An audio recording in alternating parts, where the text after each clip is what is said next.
Hi, my name is Fabiola, and this is my partners, Alaris. Diego Casilla.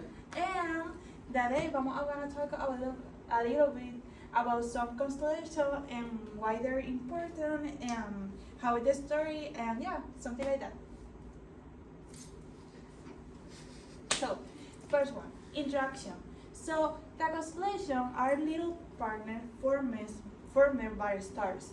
The whole thing is like we think some constellations are like lined or have like a little line that unite them, but actually no. The constellations are literally billion years apart from each other stars, because we only unite like constellation because we have like I don't know, like a space line that we have like so this looks like this and this looks like this, and I don't know if you remember like the when you're seeing the sky and you see the clouds and you make like a little shape from that. So basically, this is constellation. So actually, we have a little fun fact. There are 88 official constellations in the astronomical, the International Astronomical Union. So, why are constellations so important? First one, so they are fundamental in the astronomy. The astronomy is all the things that go in the sky, basically the stars, the black holes, the planets, literally everything. But it's not the same as astrology. Like there are different things. It's more important things. Like we need to know that astronomy is scientific and astrology is not. So first one, they help to locate stars, galaxies, and other celestial bodies. What do we mean with that? So actually, we have two big constellations that we can use them for like a map. The two is like Big Sur one and the Orion one. They are the two biggest constellations that we have and the most bright constellation that we have actually right now. So there it uses like for navigation to know where is some planets, to know some stars, to know galaxy, and this one are like very super important in the astrology. And actually was like the first one that we number one like constellation. So other thing we have the ancient times. So in them times they were used for navigation, agricultural calendars, and timekeeping. When we mean for navigation, we mean like when you do it in the boat.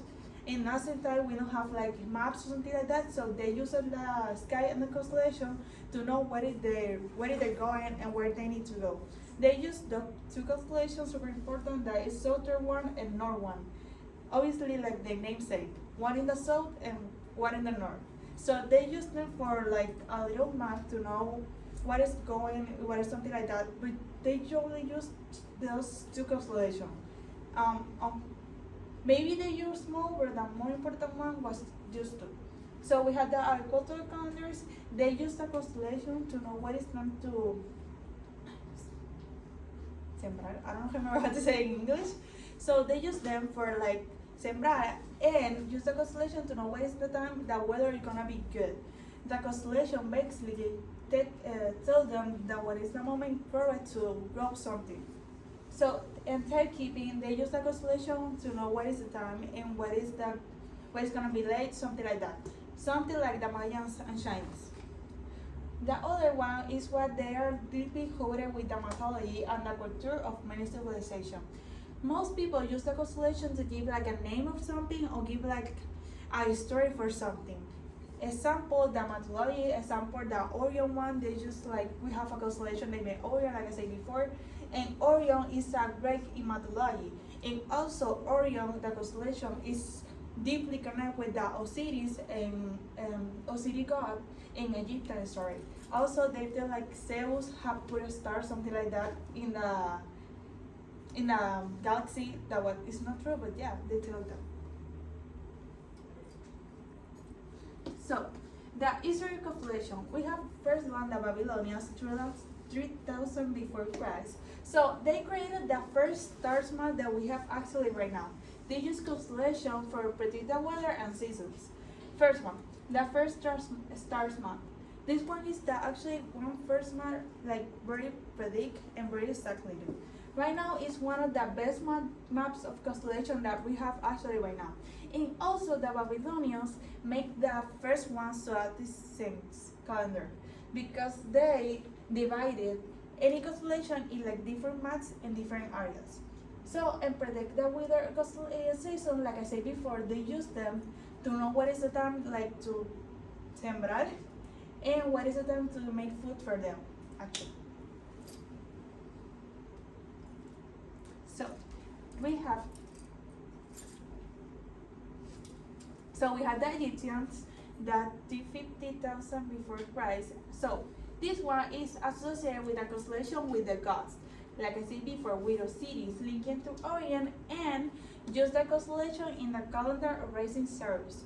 First one. So they give like a meaning for the constellation and unite the civilization with their story and the constellation to make one thing.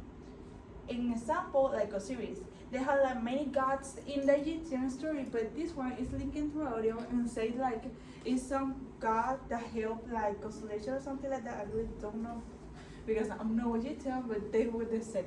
So in the rising of Sirius, they use this is first one. The rising of Sirius is that moment that the brightest stars illuminated.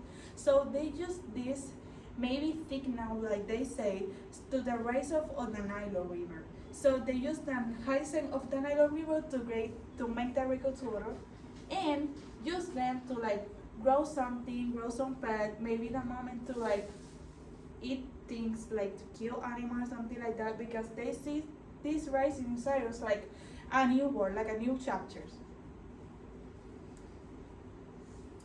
So we have the Greeks, 3,000 before Christ.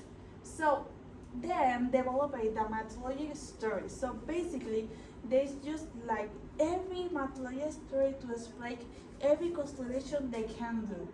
Because like we know before, the race are like some people like to lie something and lie about it. So in this case, they use this to lie about the mythology stories.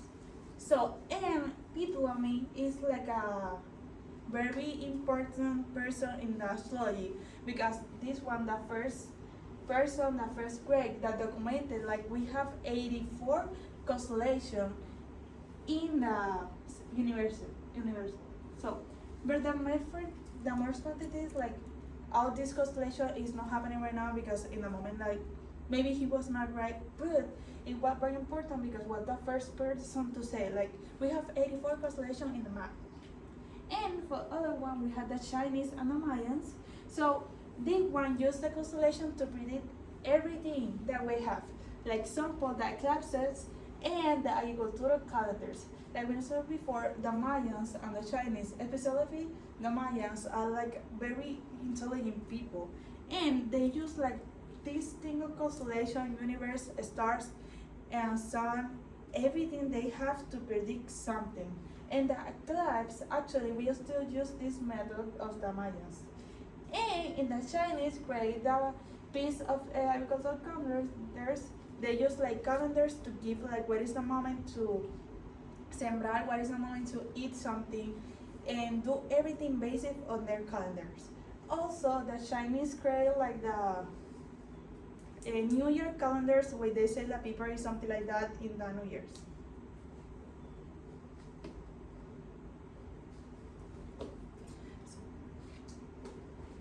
So we have this picture. It's like a little blurred, but in this picture you can see every constellation that we have actually right now. In the board you can see all this is like the zodiac signs constellation, and in the middle the northern southern constellation, and in the even in the like in the middle or something like that we can see the mother constellations. So the classification of different constellations. First one, and the mod I don't know. See, for me is the more like not important, but the most famous one. So we had the Zodiac constellation. This one is related with the sun path. We had the northern hemisphere constellation. This one is obviously connected with the northern sky. And we had the southern hemisphere constellation. This one is located in the part in the southern sky. And we had the mother constellation by the end. Okay, this one is added like in recent centuries. So we had the solar constellation. What do we mean with the solar constellation? Like every constellation that you see, like we have a little map about this constellation. So every constellation is this. Like I said before, like you can see they're in the board. So in the map, they're still on the board. So this one is essential for many civilizations. Too much civilization use the zodiac constellation to predict personality and something like that. I'm gonna talk a little bit more about that. And they use this thing of the zodiac constellation using to predict the personality is meaning the astrology. And the astrology is not something like it's scientifically comprobated. And it's just like some maybe like they say some things like they can see is maybe like yeah, but it's actually not scientifically comprobated, so they say it's not true.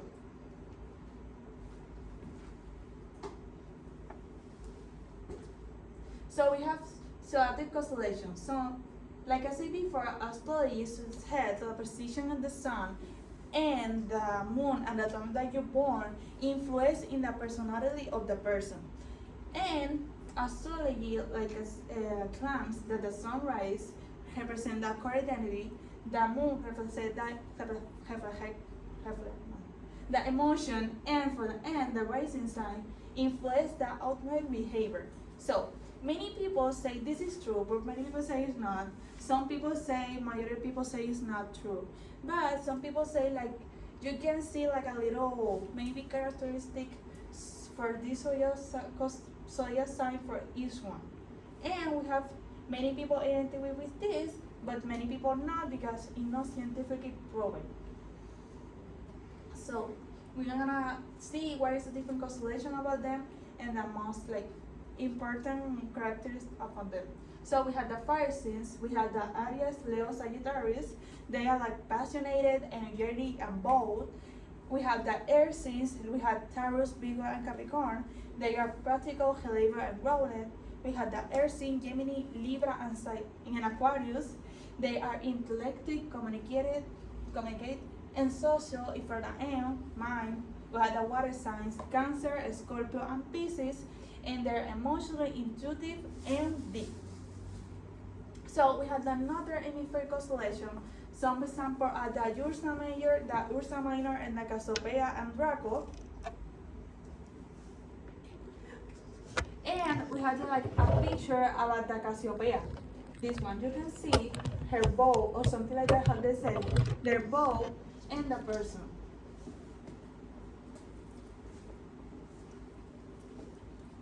Some examples are the Southern Cross, the center is the Carina, this one is the center, and this one is the Carina. You can see the lines that connect these constellations, for example.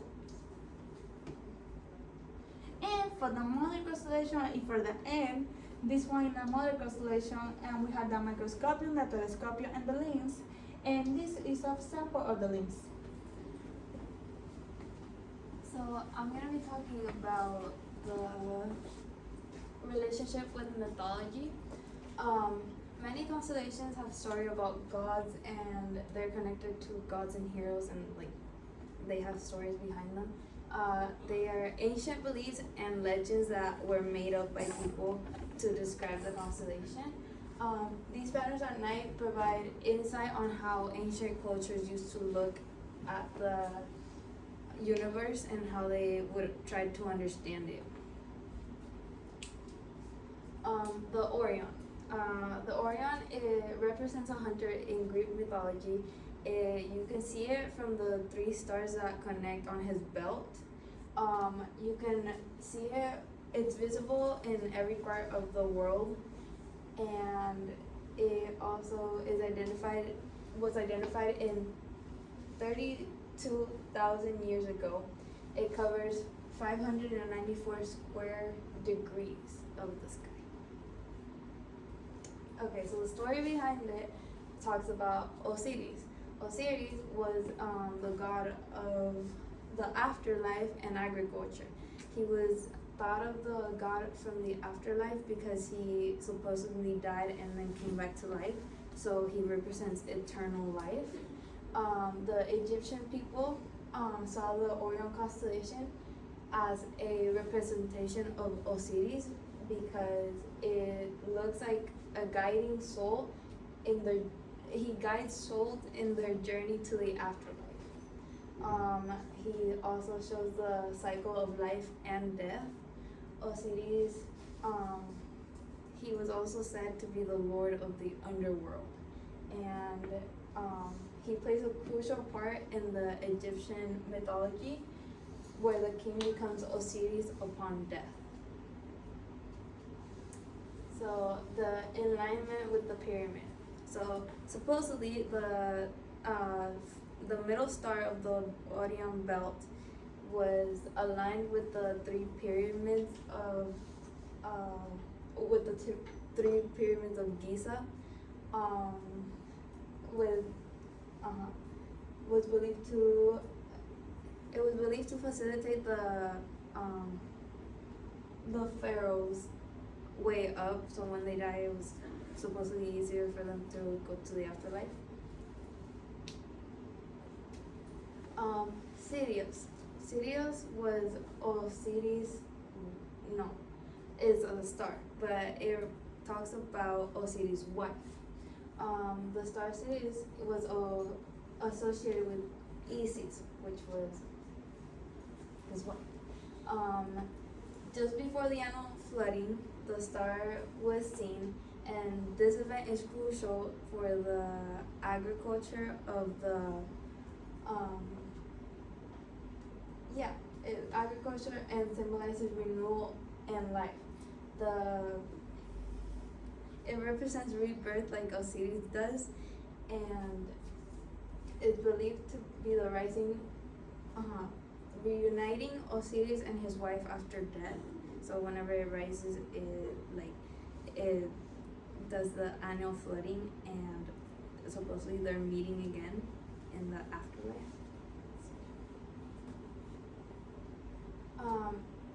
Cassiopeia. Cassiopeia is this constellation right here. It looks like a W. It represents the queen Cassiopeia in Greek mythology. It also is visible in the northern hemisphere, and it's one of the original constellations. So the story behind this is that Cassiopeia was named after the queen of Ethiopia, which was Cassiopeia, known for her great beauty. This is a bad thing because Cassiopeia was said to be bragging about her daughter and her being more beautiful than the sea nymphs.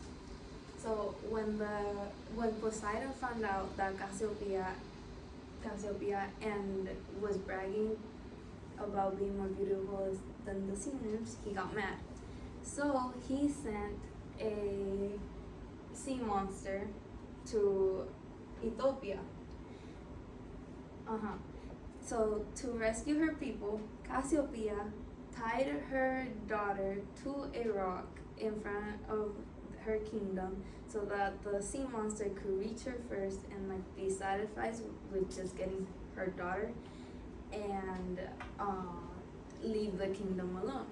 So this brought great war because she chained her daughter to a rock to let her die from her own bragging.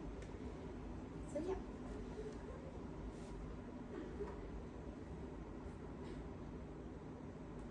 So her daughter's name was Andromeda. Andromeda, as you know, was sacrificed, except she didn't die that day. She was rescued by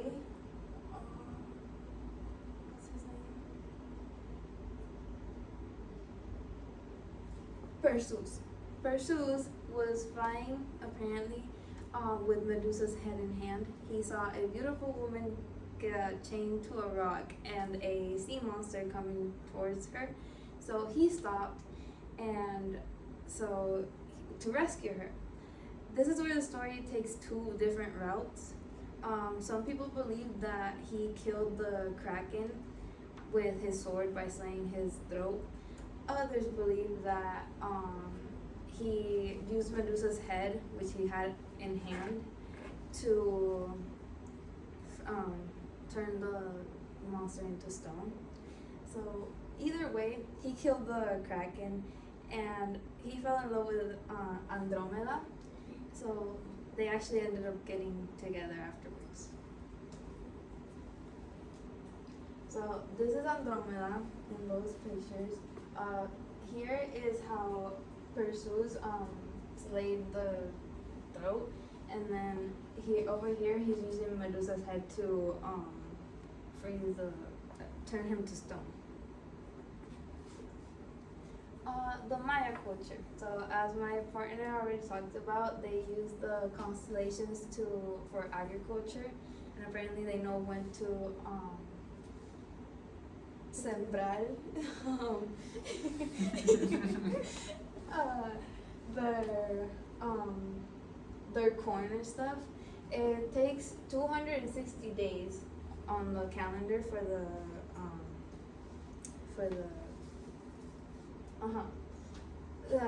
for the harvest. So they use it for agriculture and the passage of the sun. They put all that together to create a calendar for their food, and they also use the constellations.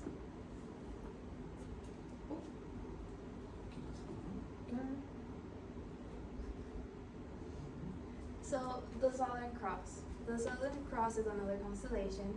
It is these stars. So it makes like a cross, and then it has like a tiny one.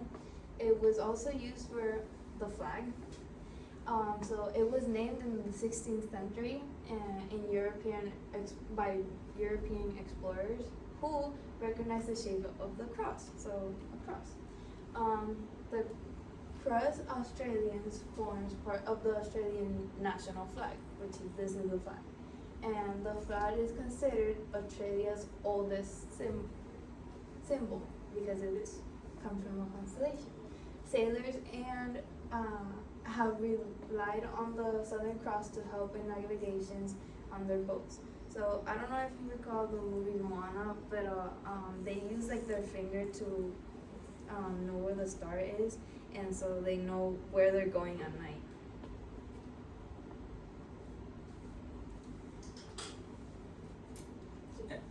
This is far. And good afternoon. My name is Sam Garcia, and I will be presenting how astronomers use the constellation. Star map. The first use of the constellation is the star maps are based on constellation. The constellation is not also to a beautiful things in this space. No, he has the function of. No, he has a function. He has a function. The telescope uses coordinates linking to them. The Hubble Space Telescope was pointed at the region in the Ursa Major constellation to take the famous Hubble Deep Field image. And after this slide, we have the image. And without constellation, finding planets, black holes, or galaxy will be much harder since the sky is massive and the constellation provide reference point. The constellation is not only a point in the space. He has he has a information about the point of the reference point in the planet. It's not only star in the space. Now this is the Hubble telescope in the space of your illustration, and let me explain about this, the evolution of the galaxy. In the beginning of the evolution of the galaxy is in the Big Bang. After that, and this the afterglow like pattern, something like that. And then the recombination of the magma and the Big Bang and the energy of the Big Bang explode, the dark age, the first stars, first galaxy development, and the galaxy cluster. The galaxy cluster is like the galaxy. It's let me explain. The Hubble telescope. The distancia. The distance of the telescope of the Hubble telescope is in that space in the galaxy cluster. Now this is a short video about the microscope tamaño, size and the large size of the universe. Hay 3 minutos. Lo voy a poner en puerto.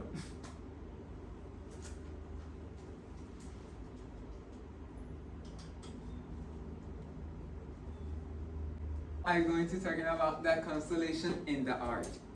Many myths and legends are inspired by constellation. In this case, Vincent van Gogh, the famous painting Starry Night was inspired by the night sky. Okay, the painting of Vincent van Gogh is not only for the stars and in the star. No, it's like the wave and the forms and the style of the painting of Vincent van Gogh, and he painted the paint, painted the paint like the waveforms, and this is that is the famous. And some researchers believe that painting reconnaissance constellation, navigation and constellation. How my partner Fabiola said the Polaris North Wave is part of the Ursa Minor and has helped sailors for centuries. Then the Southern Cross or Crux is used in the southern hemisphere for navigation. It's not the same stars. A fun fact: the Polaris North Star, it's the name. Lo conocemos por la estrella de Belén. Before GPS, pilots also use constellation to find their way. And even today, some survival experts recommend learning basic star navigation in case of emergency in remote area. Example, in the Yunque, we don't have signal. But if you locate in good point, like without obstacle, you see the sky, the galaxy, not the space, and you have a reference point about the North Way with the Polaris star.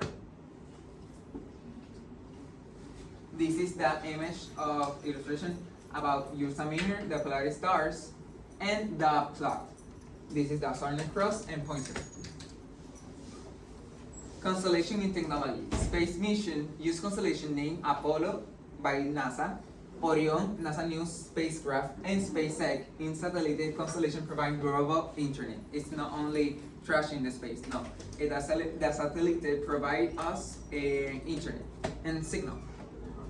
Artificial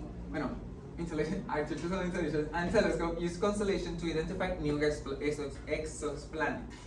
The James Webb Space Telescope recently took image of deep space region by focusing on constellation like Fornax.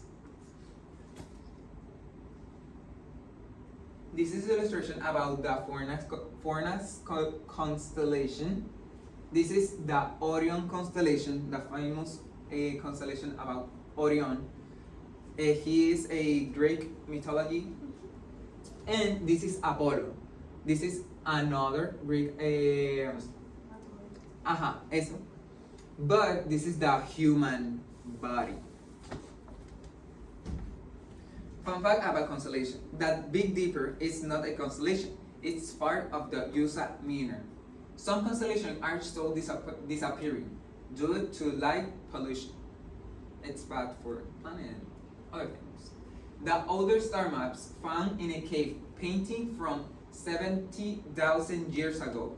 It's not like new things, the map, no.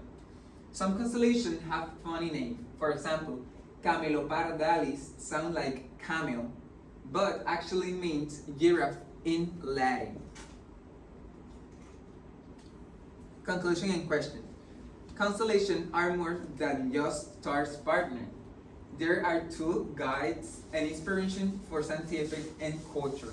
The influence will never fade, and as they continue to guide, guide us, both scientifically and creatively. And yeah, thank you for watching and listening.